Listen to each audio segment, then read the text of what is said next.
નમસ્કાર મિત્રો, તરલના જેડબલઈ અને નીટના લેક્ચર ડિસ્કશનમાં ફરીથી તમારું સ્વાગત છે. હવે આગળનો દાખલો જોવાનો છે આ, પણ એની પહેલા જે મને ગઈકાલે મેસેજ કર્યો તો તમારામાંથી કોઈ કે નામ તો હું ભૂલી ગયો છું, પણ જે છેલ્લે ડિસ્કશન કર્યું ને એને થોડું રિપીટ કરવાનું કીધું છે. કે પેલું મેં કીધું હતું કે બે હોલ હોય અને એનો જો અવધિ સમાન મળતી હોય તો એ બેના ઊંચાઈ વચ્ચે શું સંબંધ છે. તો પહેલા એનું એક નાનું ડિસ્કશન કરી લઈએ. તો ધારો કે આ બેટા એની કુલ ઊંચાઈ છે h, પણ એ ઊંચાઈ આપણને આપેલી નથી. કુલ ઊંચાઈ મતલબ કે h ઊંચાઈ સુધી આપણે તરલ ભરેલું છે, પણ એ ઊંચાઈ આપણને આપેલી નથી. ઓકે, પણ આપ્યું છે શું કે ઉપરથી ધારો કે 3 મીટર અંતરે જો એક હોલ બનાવવામાં આવે તો એની અવધિ મળે છે આ 3 મીટર અંતરે, અને નીચેથી ઉપરથી 7 મીટર અંતરે, મતલબ કે આ ઊંચાઈ 3 અને આ ઊંચાઈ એ 7, અને ત્યાંથી જો હોલ બનાવવામાં આવે તો પણ જે અવધિ મળે છે એ પણ સમાન છે. એટલે કે r3 બરાબર r7 આપેલું છે. તો કુલ ઊંચાઈ કેટલી આવી રીતે પૂછે તો સિમ્પલી શું કરી નાખવાનું, આ બેનો સરવાળો. એટલે કે h બરાબર કુલ ઊંચાઈ, સ્તરની કુલ ઊંચાઈ બરાબર થશે 10 મીટર. તો કેવી રીતે જાણવાનું, તો ઉપરથી જેટલી ઊંચાઈએ હોલ બનાવેલો હોય નીચેથી એટલી જ ઊંચાઈ પર જો હોલ બનાવો તો પછી બંનેની અવધિ કેવી મળે, સમાન મળે. આટલું યાદ રાખવાનું છે. તો જો આવી રીતે છે કે હવે જનરલ વસ્તુ કહું છું કે h1 ઊંચાઈએ બનાવેલો હોલ હોય અને જે અવધિ મળે એટલે કે rh1 એ થાય છે rh2 ના બરાબર. એનો મતલબ કુલ ઊંચાઈ કેટલી, તો કુલ ઊંચાઈ બરાબર h1 h2. એક આ વસ્તુ યાદ રાખવાની છે. અને એમ કે આમાં અવધિ કેટલી મળશે, અથવા એમ કે મહત્તમ અવધિ ક્યારે મળે, અવધિ કેટલી મળશે નહીં એ તો તમારે શોધવી પડશે. પણ એમ કે ફરીથી એક ઉદાહરણ આપો. આ ઉદાહરણ લઈ લો કે ઉપરથી 3 મીટર ઊંચાઈએ હોલ બનાવો અને 7 મીટર ઊંડાઈએ હોલ બનાવો તો અહીંયા તમને અવધિ સમાન મળે છે. તો મહત્તમ અવધિ માટે છિદ્ર ક્યાં બનાવવું પડે, એટલે સીધી વાત છે. તમને કુલ કેટલું આપ્યું છે 10 થવાનું છે ને, તો એના અડધા ઉપર જો તમે હોલ બનાવો તો એની અવધિ મહત્તમ મળે કે નહીં, હે ને. તો ફરીથી h1 ઊંચાઈએ જો હોલ બનાવો, ઓકે આ લખો ચલો કે rh1 બરાબર rh2 થાય છે. તો મહત્તમ અવધિ માટે h એટલે કે h for r maximum, મહત્તમ અવધિ માટે h કેટલો હોય તો એ હોય h1 h2/2. જો h1 અને h2 ઊંચાઈએ અવધિ સમાન મળતી હોય તો મહત્તમ અવધિ માટે કેટલી ઊંચાઈએ તમારે, કેટલી ઊંચાઈ કેટલી ઊંડાઈએ તમારે છિદ્ર બનાવવું પડે, તો h1 h2/2 ઊંડાઈએ બનાવવું પડે.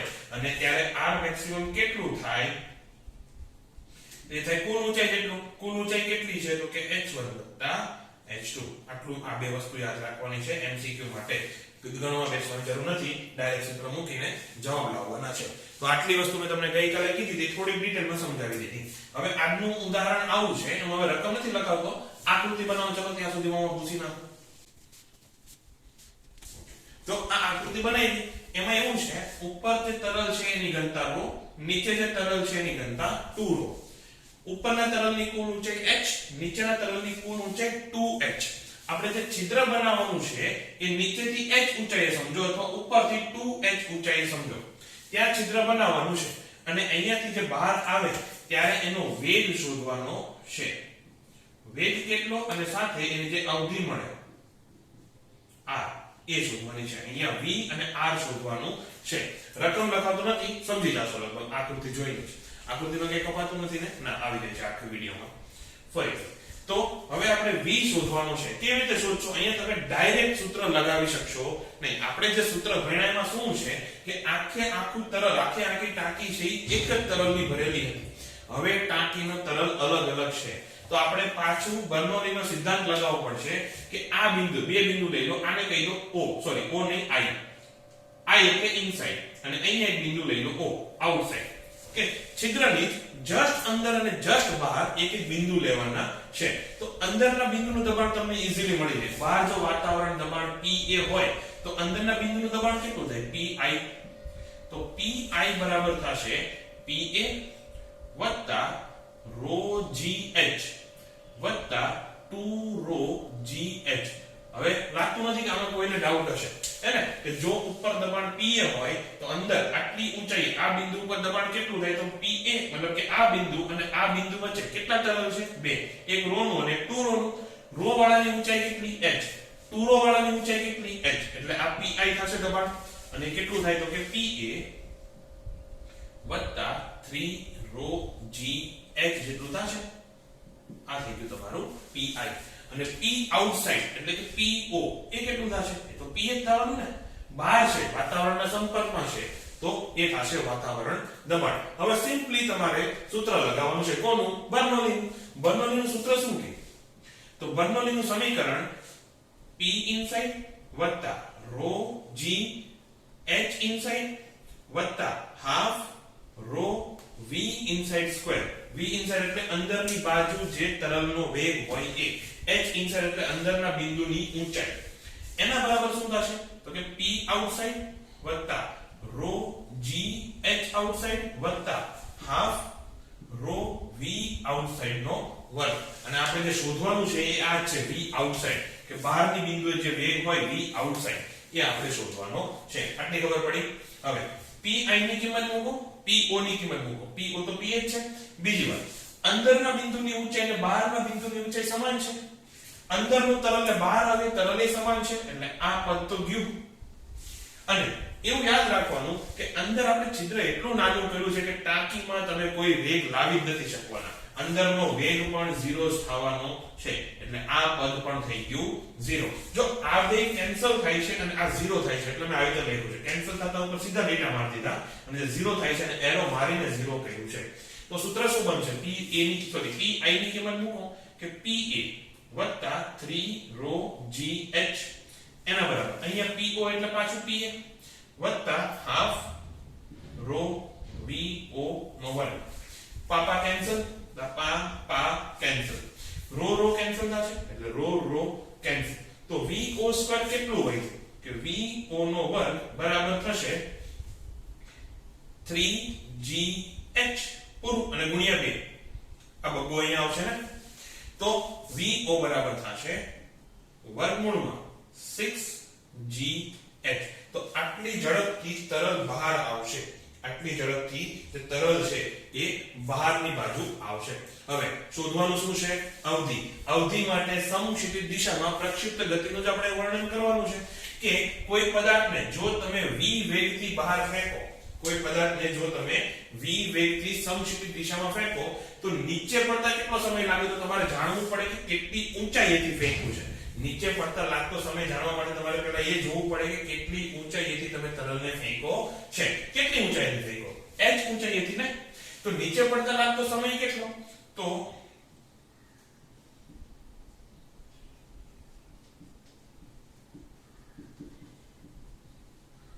નીચે પડતા લાગતો સમય t બરાબર ઊર્ધ્વ દિશામાં કોઈ વેગ ખરો નહીં ને તો ઊર્ધ્વ દિશામાં તો પ્રારંભિક વેગ 0 તો t નું સૂત્ર હું ડાયરેક્ટ લખું છું નો સમજાય તો પ્રક્ષિપ્ત ગતિ જોઈ લેજો તો t બરાબર આવશે 2h ના છેદમાં g h બરાબર હાફ gt સ્ક્વેર થશે એની ઉપરથી t બરાબર આવશે √2h ના છેદમાં g અને વેગ કેટલો તો કે v નોટ આટલો તો આટલા સમયમાં આટલા સમક્ષિતિજ વેગથી સમક્ષિતિજ દિશામાં કાપેલું અંતર કેટલું તો અવધિ એ કેટલું થશે r બરાબર v નોટ ગુણ્યા t કિંમત મૂકો તો કે √6gh ગુણ્યા √2h/g બસ √g કેન્સલ 6 દુ ને 12 તો 12h વર્ગમૂળમાં 12h આટલી એની અવધિ આવે હજી એનો 4 તરી 12 કરીને 2√3 કરી શકો 2√3h આટલી અવધિ આવશે આ r કેટલો થશે 2√3h જેટલું બસ તો આ થઈ ગયો દાખલો અહીંયા સમાપ્ત હવે આગળના દાખલાની આકૃતિ આ દોરવાની છે વિડિયો પોઝ કરીને સમજાઈ દઉં છું રકમ પાછી આપણે લખવી નથી જે લખ્યું હોય સાઈડમાં લખી નાખજો બાકી સમજાઈ દઉં છું કે આપણી પાસે આ એક ટાંકી છે એની નીચે આ પાઇપમાં એક વાલ્વ રાખેલો છે અને એની બાજુમાં નાની આ નળી જેવું છે ટાંકીમાં જે તરલ ભર્યું છે એ અહીંયા સુધી ભર્યું છે એની ઊંચાઈ કેટલી x આટલે સુધી ભર્યું છે અને એનું જે આડછેદનું ક્ષેત્રફળ છે એ a1 આ બાજુ જે નળી છે એમાં જે પ્રવાહી ભરેલું છે એ y ઊંચાઈ સુધી ભર્યું છે અને એના આડછેદનું ક્ષેત્રફળ કેટલું a2 અને a1 એ a2 કરતા ઘણું મોટું છે એટલે આ બાજુ સમજો કે ટાંકી છે મોટી ચબ્બર અને આ બાજુ નાનો એવો પાઇપ છે હવે જેવો હું આ વાલ્વ ખોલીશ એટલે શું થશે અહીંયા હાઈટ વધારે છે અહીંયા હજી એક વસ્તુ લખી નાખું જો કે દેખાય છે પણ તોય લખી નાખું x એ y કરતા વધારે છે મતલબ કે ટાંકીમાં જે તરલ ભરેલું છે એ નળી કરતા ઊંચાઈ ઉપર છે રાઈટ તો જેવો તમે વાલ્વ ખોલશો એટલે શું થશે અહીંથી ઊંચાઈ ઘટશે અહીંથી ઊંચાઈ વધશે ક્યાં સુધી ઘટે બે સરખા ન થાય ત્યાં સુધી એટલે સીધી વાત છે અહીંયાથી વહેણ ચાલુ થવાનું છે એ વેગ તમારે શોધવાનો છે કે કેટલા વેગથી આ વહેણ થશે અહીંથી તરલ આમાંથી આમાં જશે એ તમારે અત્યારે શોધવાનું છે તો બે બિંદુ લઈ લો પહેલા એક બિંદુ અહીંયા આને કહી દો બિંદુ A આ ભાઈ અહીંયા બિંદુ B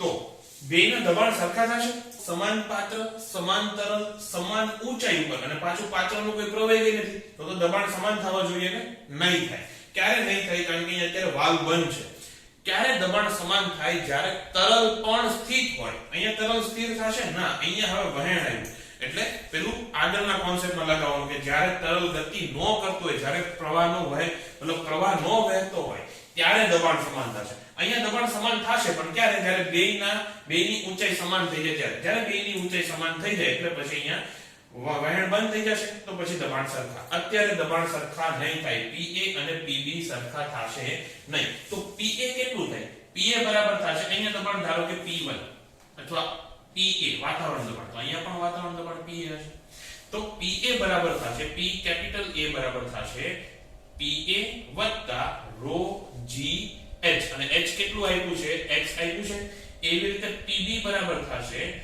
PA ρ g y આટલું થશે અને અહીંયા y ઓછું છે x વધારે છે એટલે PB કરતા PA હંમેશા વધારે થવાનું છે એટલે અહીંયા દબાણ વધારે અહીંયા દબાણ ઓછું તો જેવો વાલ્વ ખોલશો એટલે શું થશે વધારે દબાણથી ઓછા દબાણ તરફ વહેણ ચાલુ થવાનું છે સમજાઈ ગયું તો આપણે શોધીએ કેટલું થાય તો ફરીથી a1 a2 કરતા બહુ મોટું છે એટલે મેં શું કીધું હતું કે ટાંકીમાં વેગ લગભગ 0 લઈ લેવાનો આ બાજુ વહેણનો વેગ લગભગ 0 અહીંયા આવતા વહેણનો વેગ ધારો કે v તો બર્નોલીનો ઇક્વેશન પાછું લગાવવાનું છે કે PA ρ g h h a કહ્યું વત્તા half ρ v a capital A એનો વર્ગ એના બરાબર PB વત્તા ρ g h b વત્તા હાફ ρ v b નો વર્ગ આ રીતેનું સૂત્ર થશે એમાં PA PB ની કિંમત ખબર છે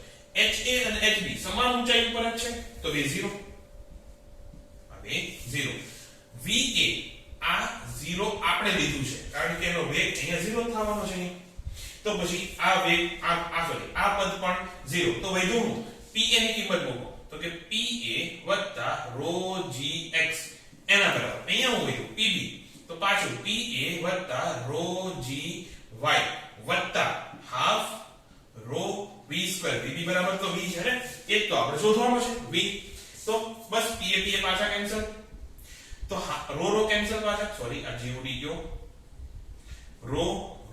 ρ કેન્સલ તો v સ્ક્વેર બરાબર થશે 2g અને કૌંસમાં x y તો v બરાબર વર્ગમૂળમાં 2g x y આ થશે વેગ કે આટલા વેગથી એક ટાંકીમાંથી બીજી નળીમાં પ્રવાહીનું વહન થશે હવે બર્નોલીના સિદ્ધાંતમાં MCQ માટે ખાસ વસ્તુ યાદ રાખવાની છે કે પહેલા આ શું છે બર્નોલીનું ઇક્વેશન છે કે નહીં એમાં પહેલું પદ શું આપે તો ચલો અહીંયા લખું છું એ તો પહેલું પદ આપે દબાણ ઊર્જા ઘનતા કેમ દબાણ ઊર્જા ઘનતા પહેલા આખાને કામ કરો આખાને કદ થી ગુણવાનું છે એટલે આ શું થશે દબાણ ગુણ્યા કદ અહીંયા ρ ગુણ્યા કદ કરો એટલે શું મળે દળ મળે અહીંયા પણ ρ ગુણ્યા કદ કરો એટલે દળ મળે તો હાફ mv સ્ક્વેર એ શું છે ઊર્જા છે અહીંયા હાફ સોરી ρ g h એ પણ શું છે સ્થિતિ ઊર્જા છે તો આ ઊર્જા તો આનું કદ થી ગુણ તો મને ઊર્જા મળે ને મતલબ કે બધા જ પદ શું છે કે કોઈ ઊર્જા ભાગ્યા કદ છે કોઈ પણ કદ લઈ લો એ શું થશે એ કોઈ પણ એક ઊર્જા ભાગ્યા કદ એટલે ઊર્જા ભાગ્યા કદ એટલે શું તો કે ઊર્જા ઘનતા मतलब કે એકમ કદમાં રહેલી ઊર્જા, તો પેલું પદ જે છે p એ શું આપશે? દબાણ ઊર્જા ઘનતા. બીજું પદ જે છે એ શું આપશે? તો કે ગતિ ઊર્જા ઘનતા. અને આ શું આપશે? સ્થિતિ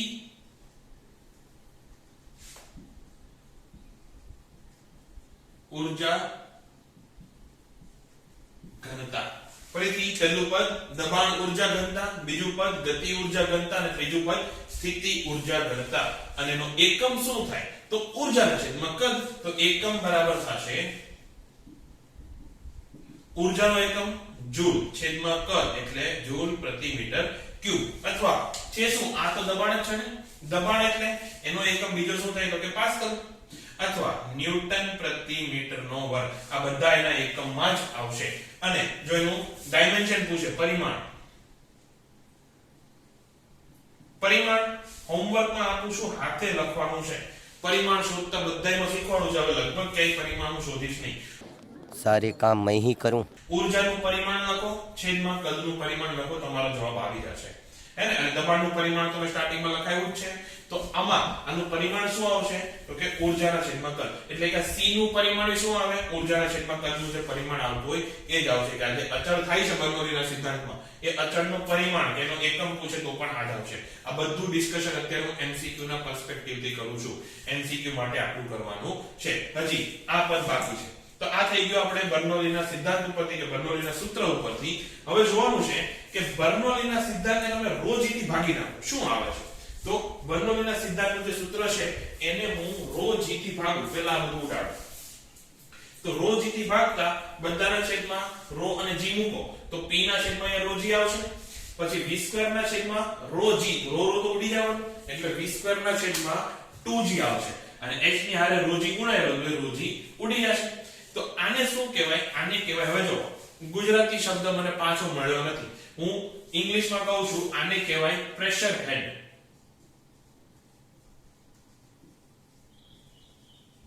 દબાણ માથું. હે ને? તો આને કહેવાય પ્રેશર હેડ. આને કહેવાય વેલોસિટી હેડ.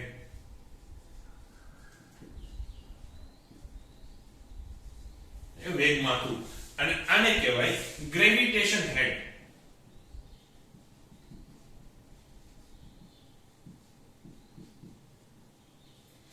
એકમ જરા સૂત્રને જોઈને કહો તો એકમ આનો શું આવતો હશે? હે, આ h કોઈ પણ બે રાશિનો સરવાળો ક્યારે થાય? જ્યારે જે બેના પરિમાણ સરખા હોય તો.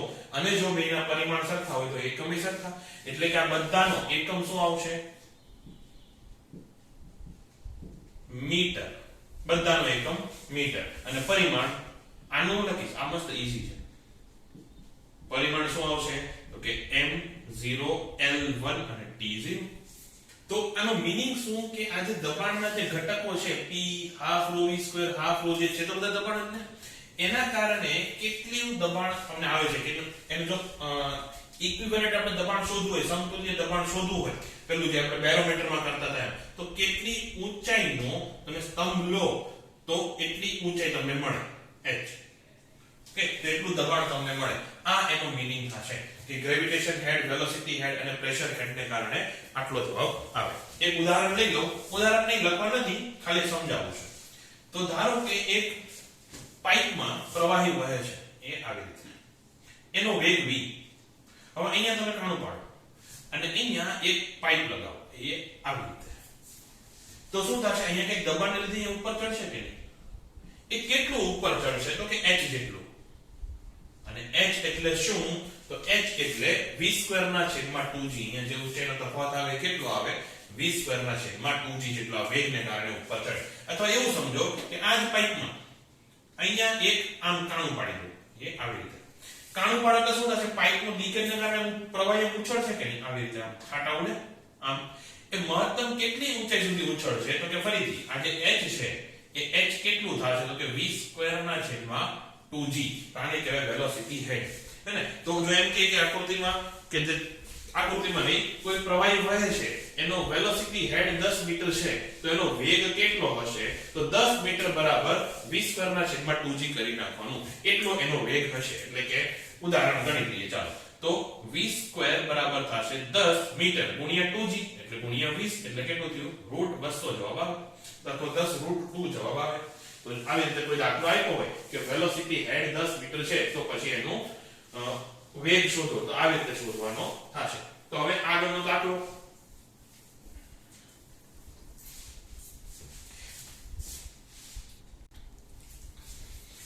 તો દાખલોની આગળનો ટોપિક જોવાનો છે અને ટોપિકનું નામ છે શિફોન. શિફોન કે અમુક લોકો સાયફન કે બે એક જ છે. એને ઇંગ્લિશનો સ્પેલિંગ આવો આવે SYPHON. તો શિફોન કો કે પછી સાયફોન કો બે એક જ વસ્તુ છે. અમેરિકન હશે તો સાયફન કહે છે અને ઇંગ્લિશ હશે તો શિફોન કહે છે, બાકી કોઈ ફરક નથી.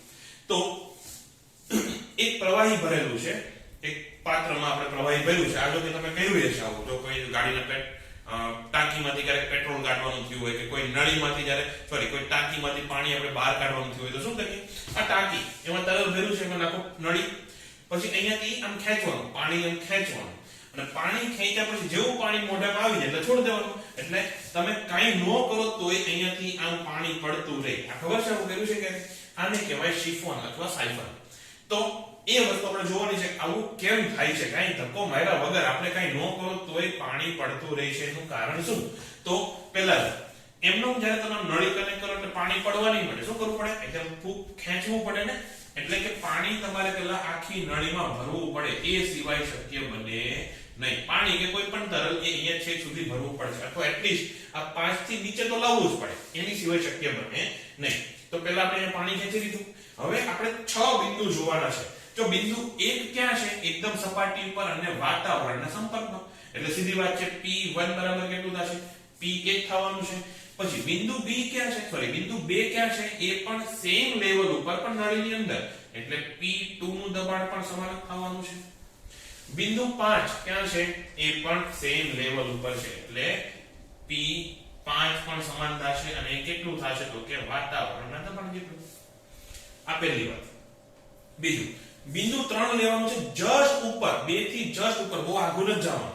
એટલે બિંદુ 2 લેવાનું જસ્ટ ઉપર ત્યાં. પછી બિંદુ 4 લેવાનું છે મહત્તમ ઊંચાઈ ઉપર, અને એની ઊંચાઈ ધારો કે h1. આ ઊંચાઈ કેટલી? h1. ક્યાંથી? સપાટીથી. આપણે જે સંદર્ભ બિંદુ લેવાનું છે, આપણે અહીંથી સપાટી સંદર્ભ રેખા સપાટી ઉપર લેવાની છે. બિંદુ 5 પણ ત્યાં છે સંદર્ભ રેખા ઉપર, બધી ઊંચાઈ ત્યાંથી માપવાની. બિંદુ 6 એ આપણે લીધું છે h2 ઉપર, એટલે કે h2 ઊંડાઈ કે આપણે સંદર્ભ રેખા છે અથવા જે પાણીનું સ્તર છે કે પ્રવાહીનું સ્તર છે એનાથી h2 જેટલી ઊંડાઈ આપણે બિંદુ 6 લીધું છે. હવે બર્નોલીનો સિદ્ધાંત લગાવવાનો છે. જો એક વસ્તુ બીજી વાત કે 3 ઉપર કંઈક વેગ હશે, 4 ઉપર વેગ હશે, 5 ઉપર વેગ હશે અને 6 ઉપર વેગ હશે.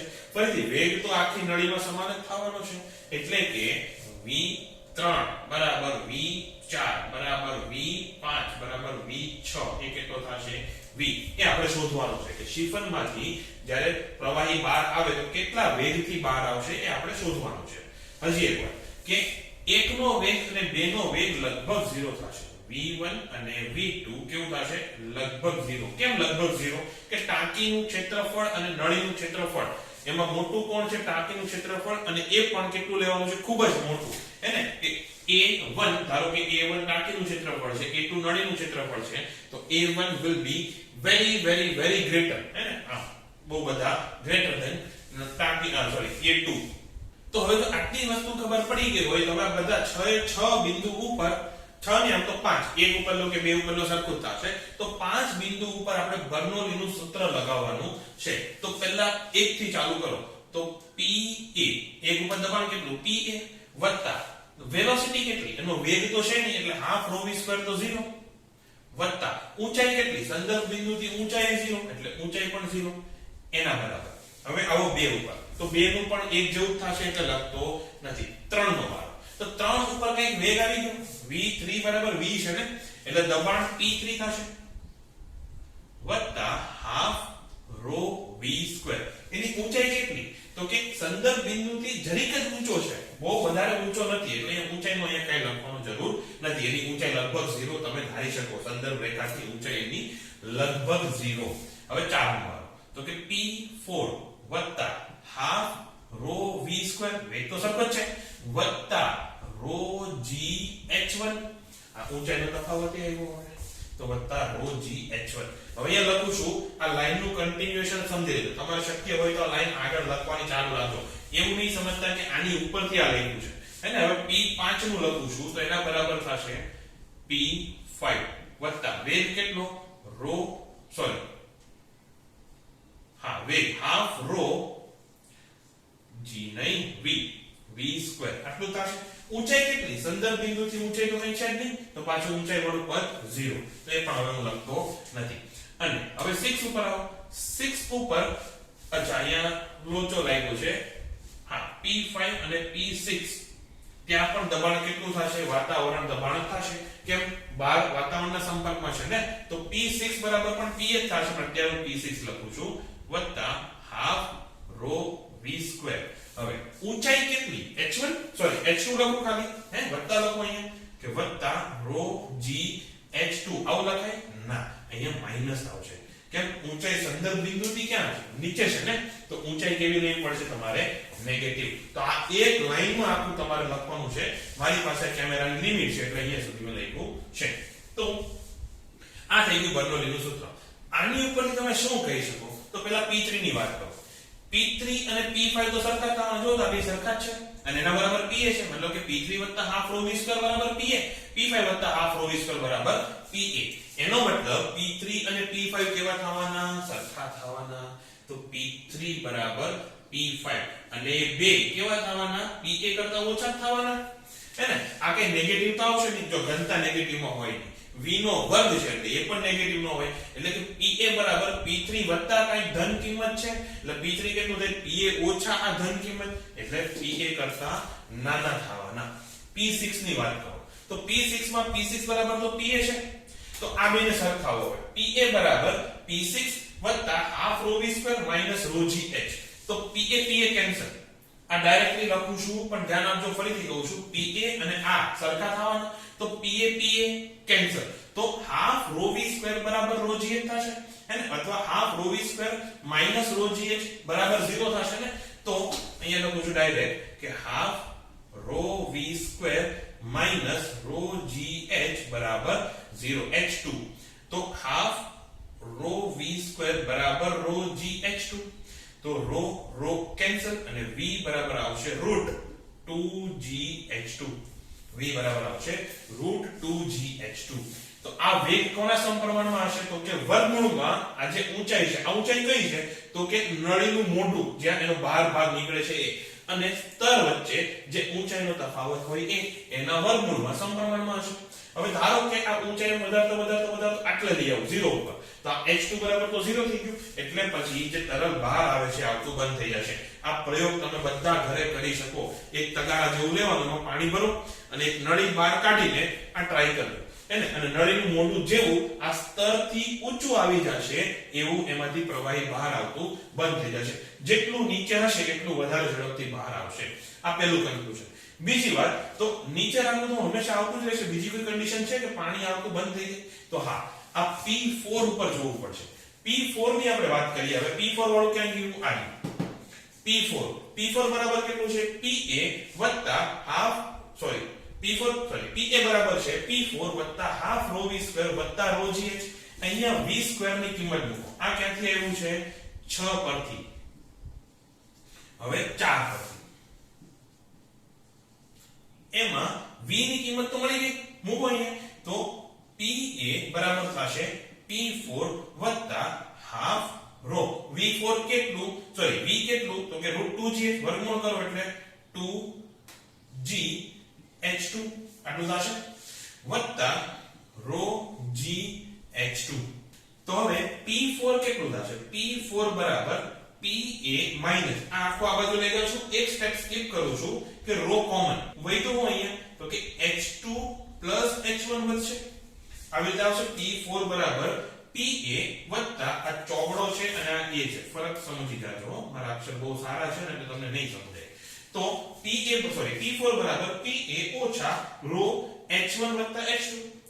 તો જેમ જેમ તમે h1 h2 ની કિંમત વધારો એટલે કે આ જે લંબાઈ છે આખી h1 અને h2 નો સરવાળો એ જેમ જેમ તમે વધારો એટલે કે જેમ જેમ તમે 4 ને ઉપર લેતા જાઓ તો શું થશે અહીંયા આની કિંમત ઘટવાની p4 ની p4 ઘટીને કેટલું આવી શકે તો p4 ઓછામાં ઓછું તો 0 હોય ને કે નેગેટિવ દબાણ સાંભળ્યું છે નહીં આવે એટલે p4 નું ન્યૂનતમ મૂલ્ય કેટલું શૂન્ય એટલે p4 શૂન્ય થી વધારે તો આવશે જ નહીં તો ધારો કે આપણે ન્યૂનતમ મૂલ્ય લઈ લઈએ તો શૂન્ય બરાબર આવશે pa ρ h2 h1 તો વત્તા ની ઓછા એટલે કે pa બરાબર થશે ρ h1 h2 તો h1 h2 ની મહત્તમ કિંમત તમે કેટલી રાખી શકો તો કે pa ના છેદમાં ρ જેટલી એનાથી આગળ જવાનું નહીં અને હજી એક વસ્તુ અહીંયા ભૂલાય છે g તો અહીંયા ρ g તો h1 h2 ની કિંમત મહત્તમ કેટલી હોય તો કે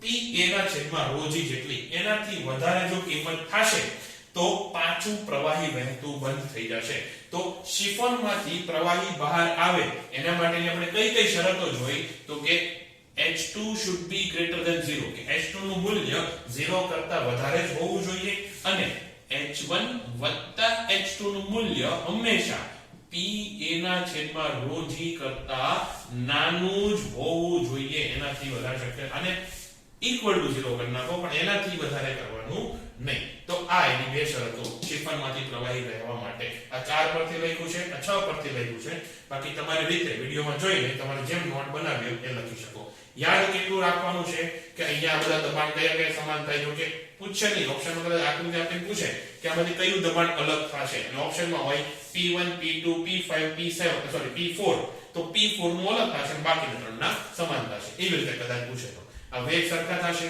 અને P3 અને P5 સરખા થશે અને એમાંથી Pa કરતા ઓછું થશે 1 મિનિટ અહીંયા લોચો લાગશે P5 નહીં આવે ફરીથી મારું ભૂલ છે અહીંયા કે P1 બરાબર P2 બરાબર P6 થશે અને એ Pa જેટલું થશે P5 કેમ નહીં પાછું મેં જે હમણાં તમને કીધું તો એ સમાન પાત્ર સમાન તરલ સમાન ઊંચાઈ વાળો કોન્સેપ્ટ અહીંયા લાગશે નહીં કારણ કે અહીંયા પ્રવાહીનું વહેણ થાય છે અને પ્રવાહી 1 થી 5 ત્યારે જ જશે જ્યારે 5 નું દબાણ 1 કરતા ઓછું જ હોય આટલા ભાગમાં નાનો એવો સુધારો કરી નાખજો 1 2 અને 6 ના દબાણ હશે Pa જેટલા અને 3 અને 5 ના દબાણ સરખા હશે અને એ Pa કરતા ઓછું હશે એ સુધારો કરી નાખજો તો આ થઈ ગઈ શિફોનનું થિયરી તો હવે શિફોનનો એક દાખલો જોઈ લઈએ પણ ચાલુ ક્લાસે ક્લાસરૂમ ભરી ગયો એનું કારણ એવું છે કે મારા ફોનમાં 0% બેટરી થયા પછી વિડિયો રેકોર્ડ થાય એવું ફીચર નથી એટલે પછી મારે ના છૂટકે સ્કૂલેથી પાછું ઘરે આવવું પડ્યું મસ્ત જોક મારા રે યા હસ રે હલકટ હસ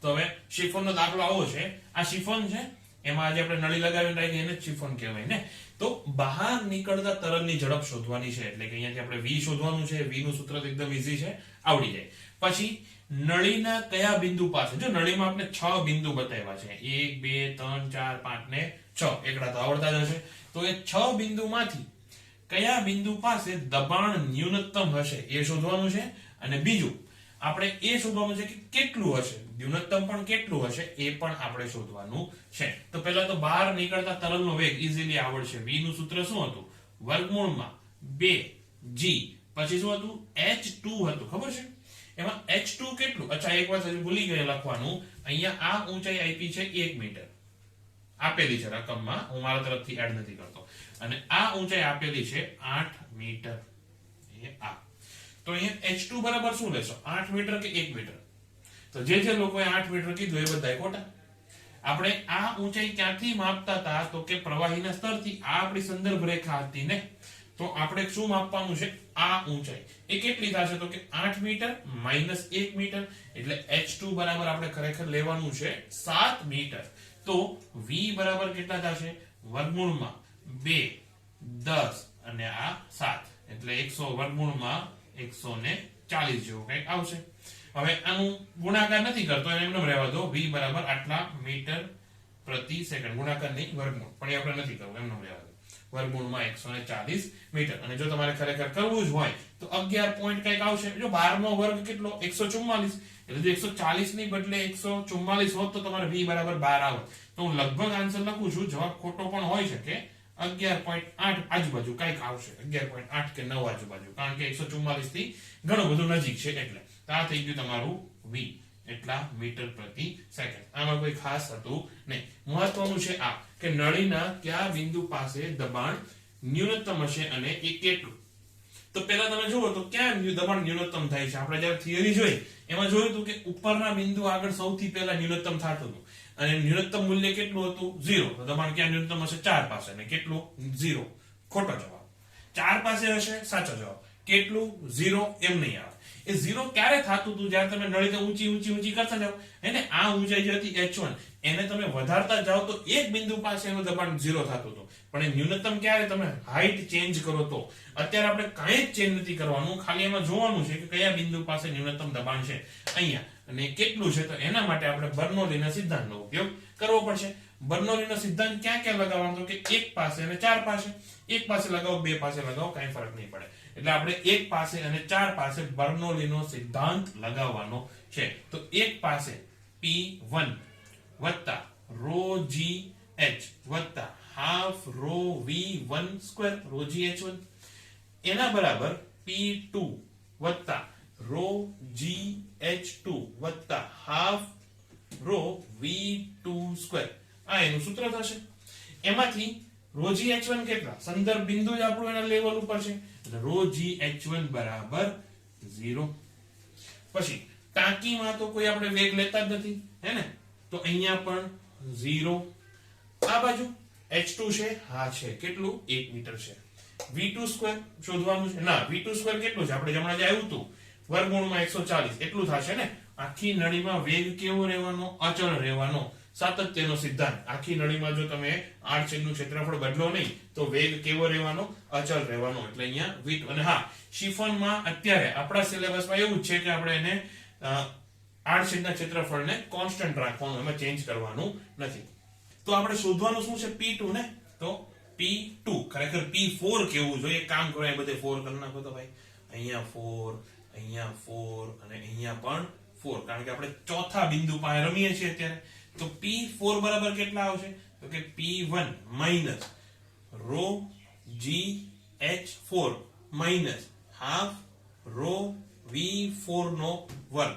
P1 કેટલા? P1 એટલે વાતાવરણનું દબાણ જ 10⁵ માઈનસ ρ પાણીની ઘનતા. પાણી છે એટલે ઘનતા પણ જો કે આપેલી જ છે 10⁵ એના ગુણ્યા g. g આપણે 10 લેવાનું છે એટલે ડાયરેક્ટલી લખું છું 10⁴ અને h4 તો એક જ છે. આ h4 ચોથા બિંદુની ઊંચાઈ સંદર્ભ રેખાથી માઈનસ હાફ ρ પણ 10⁵ છે ડાયરેક્ટલી લખો ગુણ્યા v4 કેટલા આવ્યા હતા? વર્ગમૂળમાં 140. તો એનો પાછો વર્ગ કરો એટલે પાછું 140. આવું થશે. બસ હવે આનો સિમ્પલી બાદબાકી કરવાની છે. આ કેટલા થશે? 1 ની પાછળ 5 મીંડા એટલે 1 લાખ થઈ ગયા. ના હજી 1 માઈનસ આ 1 ની પાછળ 4 મીંડા માઈનસ આ જો તો 1/2 ગુણ્યા એટલે 70. 70 ગુણ્યા 10⁵ એટલે 7 પછી 4 મીંડા. તો આ કેટલા છે? 7 ને 8000 થી 8000 માંથી 10000 માંથી સોરી 1 લાખ માંથી 80000. 8000 ની 80000. 1 લાખ માંથી 80000 જાય તો 20000 પાસ્કલ. આટલું આવશે પાસ્કલ કે ન્યૂટન પ્રતિ મીટર સ્ક્વેર એક જ થવાનું છે, અથવા 20 કિલો પાસ્કલ. આટલું દબાણ હશે ક્યાં? બિંદુ 4 પાસે. અને આખી નળીમાં આ દબાણ ન્યૂનતમ હશે, બાકીના બધાય દબાણ એનાથી વધારે થશે. તો બસ આ થઈ ગયો દાખલો. હવે આગળના દાખલાની રકમ લખો. એક નળમાંથી પાણી નીચે તરફ 1 મીટર પ્રતિ સેકન્ડની ઝડપથી પડે છે. તો ધારો કે જો આ નળ હોય આપણો, આવો કેવો નળ? 1 મિનિટ હો ભાઈ, સોરી, હાલો આવું જ રાખો ને, આવી રીતે. તો આ નળમાંથી પાણી પડે છે કેટલી ઝડપથી? 1 મીટર પ્રતિ સેકન્ડની ઝડપથી. પછી પાણીની ધારમાં દબાણને નિયમિત ધારતા, આપણે એની જે ધાર અહીંયા જે નીચે બનશે એને દબાણનું શું કરવું પડશે? આપણે નિયમિત ધારવું પડશે. નિયમિત ધારતા નળથી 0.15 મીટર અંતરે, નળથી 0.15 મીટર અંતરે ધારો કે આ બિંદુ પાસે પાણીની ધારાનું આડછેદનું ક્ષેત્રફળ કેટલું હશે? જ્યાં નળનું ક્ષેત્રફળ અહીંયા A1 બરાબર કેટલું છે? 10⁻⁴ મીટર સ્ક્વેર. આટલું. ફરીથી રકમ સમજાવું છું. અહીંથી પાણીની ધાર થતી હશે, એની ઝડપ આપી છે 1 મીટર પ્રતિ સેકન્ડ અને જે નળનું આડછેદનું ક્ષેત્રફળ છે 10⁻⁴ મીટર સ્ક્વેર. તો નળથી 0.15 મીટર ઊંડાઈ મતલબ થોડુંક નીચે ઉતરવાનું છે ત્યાં એનું દબાણ એનું આડછેદનું ક્ષેત્રફળ કેટલું હશે. તો પહેલા મારો સવાલ એવો છે કે અહીંથી નળ કેવી રીતે મતલબ ધાર કેવી રીતે થશે. જો આ નળ હોય તો ધાર આમ થશે, આમ પહોળી થશે ધાર, કે પછી આમ ધાર અચળ રહેશે, કે પછી ધાર આમ પતલી થતી જશે. શું લાગે તમને? જરા વિચારીને તમારું લોજિક લગાવીને કહો તો કે આમાંથી કયું ઓપ્શન આવશે. હે ને, વિડિયો પોઝ કરી નીચે એક વખત કોમેન્ટ કરો તો. બાકી જોઈને તો બધા કોમેન્ટ કરવાના જ છે. અહીંયા ધાર પતલી થતી જશે. એવું કેમ થાય છે? તો પહેલા તો a1 v1 લગાવવું પડશે. અહીંયા તમને વેગ ખબર છે, દબાણ અચળ છે. a1 v1 છેલ્લે સોરી, અહીંયા તમને વેગ ખબર છે, દબાણ અચળ છે અને ઊંચાઈનો તફાવત આવે છે. તો બર્નોલીનો સિદ્ધાંત લગાવો. હે ને, આને પોઈન્ટ a કહી દો, અહીંયા જે છે એને પોઈન્ટ b કહી દો. લગાવો બર્નોલી-વાઇનો સિદ્ધાંત. તો કે pa વત્તા હાફ રો va સ્ક્વેર વત્તા રો gha આવું થશે. બરાબર. pb વત્તા હાફ રો vb સ્ક્વેર વત્તા રો GHB આવું થશે. હવે દબાણ આપણે કેવું ધારવાનું છે? અચળ. કે તે ધારમાં કુલ દબાણ અચળ ધારી લો ત્યારે. તો આ બે ગયા. પછી rho rho rho rho rho બધામાંથી ઉડી જશે એટલે અહીંથી રો ગયો, રો આ તો જી વયો ગયો સોરી, અહીંયાથી રો જશે, અહીંયાથી રો જશે અને અહીંયાથી રો જશે. બીજી વાત, અહીંયા જો આપણે સંદર્ભ બિંદુ લઈ લઈએ, ધારો કે મેં સંદર્ભ બિંદુ અહીંયા લીધું, તો આ ઊંચાઈ કેટલી થશે? 0.15 થશે. તો અહીંયા ઊંચાઈ પણ કેટલી થઈ? 0.15. અથવા સંદર્ભ બિંદુ અહીંયા લઈ લો તો પણ આની ઊંચાઈ 0.15 થશે. પણ અહીંયા ઊંચાઈ લો તો ધન લેવાની અને અહીંયા ઊંચાઈ લો તો ઋણ લેવાની. ઊંચાઈ ઘટે છે ને, તો ઊંચાઈ અહીંયા ઋણ લેવાની. તો યાદ રાખજો, જો તમે સંદર્ભ બિંદુ અહીંયા લો તો આની ઊંચાઈ કેટલી? -0.15. અને જો સંદર્ભ બિંદુ અહીંયા લો તો આની ઊંચાઈ કેટલી? +0.15. એટલું યાદ રાખજો. અત્યારે એવું કરો, આને આપણે સંદર્ભ બિંદુ લઈ લો એટલે આની ઊંચાઈ વાળું પદ જતું રહ્યું એટલે નેગેટિવ આરે માથાકૂટ ન કરવી પડે. અને ha બરાબર કેટલા વધ્યા? 15.15. તો વધ્યું અહીંયા જો તો va નો વર્ગ છેદમાં 2 વધ્યો વત્તા g વધ્યો છે હો ભાઈ, g ગુણ્યા 0.15 બરાબર અહીંયા હું વધ્યું vb નો વર્ગ છેદમાં 2. કાઈ છે બીજું? ગયું ને બધું? તો vb નો વર્ગ આપણે એટલે ખરેખર vb શોધવાનું છે. તો કિંમત મૂકો. v એ આપેલું છે 1 મીટર પ્રતિ સેકન્ડ, તો 1/2. તો માટે 1/2 વત્તા આ કેટલું થશે? g બરાબર 10 લઈ લો. ચાલો અહીંયા g બરાબર 10 મીટર પ્રતિ સેકન્ડ નો વર્ગ એટલે ઈઝી પડે. તો આ 1.5 થશે. એના બરાબર vb સ્ક્વેર છેદમાં 2. લસા લઈ લો. 1 + 3 અહીંયા બરાબર નો આવે, માટે આવે. તો 1 + 3 બરાબર થશે vb સ્ક્વેર. તો vb સ્ક્વેર બરાબર 4. ડાયરેક્ટલી લખું છું vb બરાબર 2. આ ખબર પડી? તો અહીંયા આ બિંદુ પાસે વેગ કેટલો થશે? 2 થશે. મતલબ વેગમાં વધારો આવ્યો કંઈક. હવે જો વેગમાં વધારો આવે તો ક્ષેત્રફળમાં ઘટાડો આવે, એટલા માટે ધાર જે છે તે પતલી થતી જાય છે. હવે સમજાણું? પેલું જે મેં તમને 3 ઓપ્શન આપ્યા હતા કે ધાર પહોળી થતી જાય, ધાર અચળ રહી અને ધાર સાંકડી થતી જાય. અહીંયા શું થશે? ધાર સાંકડી થતી જશે. જે લોકોને વિડીયોમાં લખવાનું રહી ગયું, રિવાઇન્ડ થઈ શકે. હો, મેં જે તમને કીધું હતું કે ઓફલાઈન વાળા બહાના ઓનલાઈનમાં નહીં ચાલે, તો વિડીયો રિવાઇન્ડ કરીને લખી નાખજો. તો અહીંયા આપણે ધાર સાંકડી થતી જશે. એ કેટલી સાંકડી થાય છે? અહીંયા એનું ક્ષેત્રફળ કેટલું હશે? તો સાતત્યનો સિદ્ધાંત આપણને ખબર છે. કેવું તત્ય? સાતત્ય.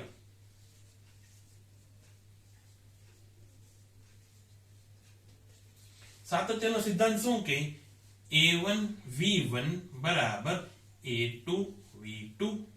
આપણે જો કે a અને b દીધા છે તો આને હાલો a કહી દો, va બરાબર a2 b2 sorry ab vb આવી રીતે.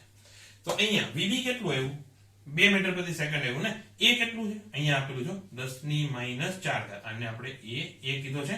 10⁻⁴ va1 એના બરાબર ab આપણે શોધવાનું છે અને vb આવ્યું 2. તો ab બરાબર થશે 1/2 ગુણ્યા 10⁻⁴ મીટર પ્રતિ સેકન્ડ નો સોરી મીટર પ્રતિ સેકન્ડ ના મીટર સ્ક્વેર ક્ષેત્રફળ છે ને. તો મીટર સ્ક્વેર.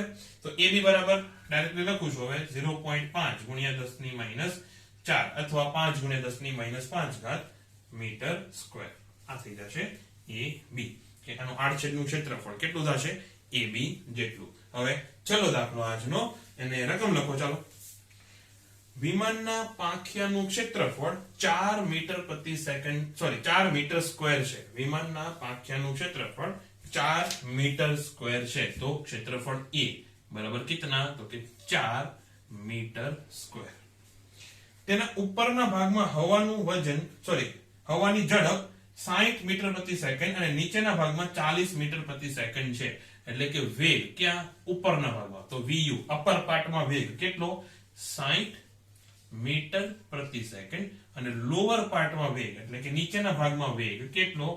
40 મીટર પ્રતિ સેકન્ડ. તો આપણે શોધવાનું છે કે પાંખિયા ઉપર કેટલું બળ લાગે. આપણે એરોપ્લેનની વાત આપણે ગયા લેક્ચરમાં કરી હતી ને કે એરોપ્લેનનું પાંખિયું કેવું હોય? આવું કંઈક હોય. એમાં શું થાય તો કે ઉપરના ભાગમાં વેગ વધારે હોય. અહીંયા જો V અપર અને V લોઅર કહી દો તો VU એ VL કરતા વધારે હોય. જો અહીંયા એટલા માટે ઉપરના ભાગમાં દબાણ એ નીચેના ભાગમાં દબાણ કરતા ઓછું રહેવાનું એટલે PU PL થવાનું. હવે ક્ષેત્રફળ લગભગ સરખું અને આડછેદનું ક્ષેત્રફળ જોવાનું આવે ડિટેલમાં નથી જાતો પણ ક્ષેત્રફળ એનું સરખું થશે. એટલે બળ શું થશે? દબાણ ગુણ્યા ક્ષેત્રફળ એટલે કે FU એ શું થશે? FL થશે. કે ઉપરથી જેટલું બળ નીચે લાગે છે એની કરતા નીચેથી જે બળ લાગે છે એ વધારે થશે. તો આપણે FU અને FL એની બાદબાકી કે કેટલો તફાવત છે શોધવાનું છે કે કુલ બળ કેટલું લાગે. એના માટે તમારે દબાણનો તફાવત શોધવો પડશે. તો દબાણનો તફાવત કેવી રીતે શોધશો? ફરીથી બર્નોલી ભાઈ જિંદાબાદ. તો બર્નોલીનું સૂત્ર મૂકવાનું. તો PU ઉપરના ભાગમાં દબાણ વત્તા હાફ રો VU સ્ક્વેર વત્તા h વાળું પદ આવે પણ બંનેની ઊંચાઈ તો સરખી જ થવાની એટલે ઉડાડી દઉં છું. ઓકે, h વાળું પદ અત્યારે લખતો નથી. હવે તમે પણ શીખી જાજો દર વખતે 3 પદ મૂકવા જરૂરી નથી. તો P લોઅર વત્તા હાફ રો V લોઅર એનો વર્ગ. તો શું કેન્સલ થશે? કાઈ નહીં. પહેલા PU અને PL શોધવાનું છે. તો ક્યાં દબાણ વધારે છે? લોઅરમાં દબાણ વધારે છે ને. તો PL PU કરો એટલે નેગેટિવ સાઇન નો આવે એટલે બીજું કાઈ નહીં. તો PL PU એટલે આને ઉપાડીને આપણે અહીંયા લઈ આવ્યા. તો આને ઉપાડીને અહીંયા લઈ જવું પડશે. તો અહીંયા શું આવશે? 1/2 રો VU VL આવશે અને એનો વર્ગ. આવી રીતે.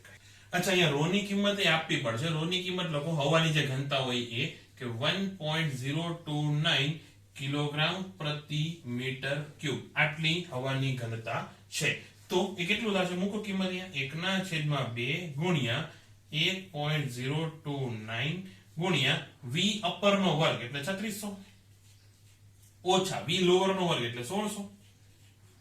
તો આ કેટલું થશે? તો 1.029 છેદમાં 2 અને અહીંયા શું હોય? 2000. તો અહીંયા કેન્સલ કરો તો અહીંયા 1000 વધે અને 1000 ને અહીંયા ગુણી દો તો કેટલા વધશે? 1029 ન્યૂટન પ્રતિ મીટર સ્ક્વેર. આટલો તફાવત આવશે. દબાણનો તફાવત છે, જે બળ નથી હો. દબાણનો તફાવત મળ્યો આપણને. હવે કુલ બળ પાંખિયા ઉપર લાગતું કુલ બળ પેન બદલી નાખું. હા,